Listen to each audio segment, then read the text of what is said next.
Hello world, I am David Warner of Data Warner, and today's video is going to be a little different. This is a help me get a job video. So I'm hoping anyone who's found this through my website, through my portfolio, is interested in hiring me as a potential data analysis, business analysis, or anything else I happen to have looked at or you may have just found me for. So I will be presenting the final project of the Google Business Analysis Certificate from Coursera. I don't have any practical experience at the moment because I work full time doing a data analysis for a bigger company, and I don't share any details of a client. I hope anyone can appreciate that. I will be presenting as though you are my client. So, anyone watching will currently be members of the fictitious company Cyclistic's growth team. Thank you so much for watching. All right. Cyclistic is an imaginary company that has partnered with the City of New York to provide shared bikes.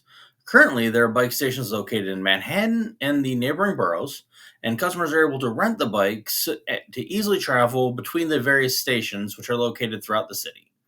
They want to understand how their customers are using their bikes, their top priority, of course, being to identify customer demand at the different locations. Thank you so much for participating and watching this. From here on, I will be presenting as though you are my clients. Thank you. Good morning. Thank you for your time. I am David Warner from the Business Analytics team. Mr. Harris and the rest of the Cyclistic Growth team, thank you for having me. 6 weeks ago, you asked my team for a tool to assist you in creating a business plan for next year that'll help you better understand how customers are using your bikes. Specifically, you wanted to understand the customer demand at different station locations, and you provided us with a data set with millions of rides and requested a dashboard to summarize the key insights. You were hoping to replace your personal observations with quantifiable facts. We believe we've created a dashboard that summarizes and aggregates the key data points to provide a clear vision of how customers are using Cyclistic. Now, with your permission, allow me to show you what we've built. The first tab of the dashboard is a map of seasonal trends of bike trips in each of New York's boroughs. The largest map shows each of the boroughs, and the table compares the number of trips and average trip duration for customers and subscribers in each neighborhood.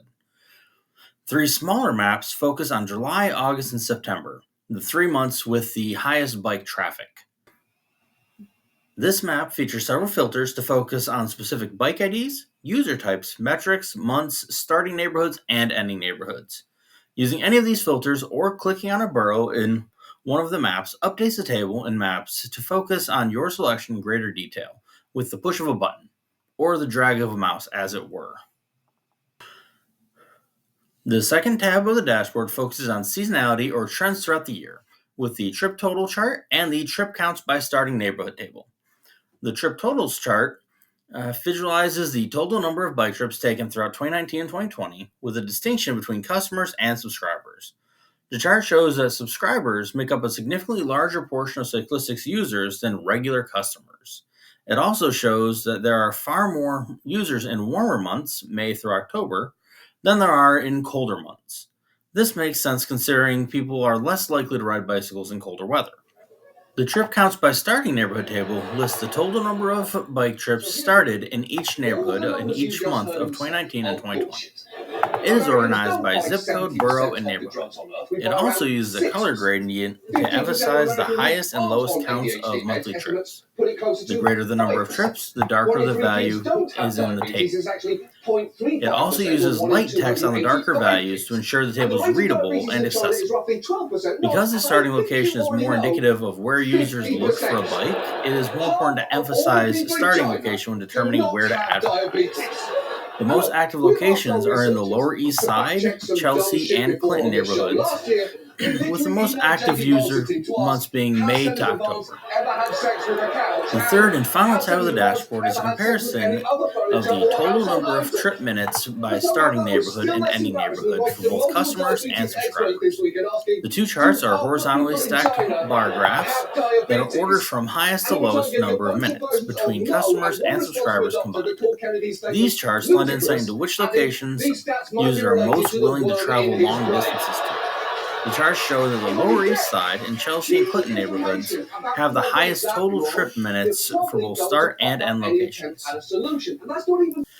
In conclusion, we believe you will be able to use this dashboard to gain a deeper insight into your customers' habits. In turn, this will allow you to make data driven decisions with regards to your growth strategy and overall business plan, not just this year, but in the years to come.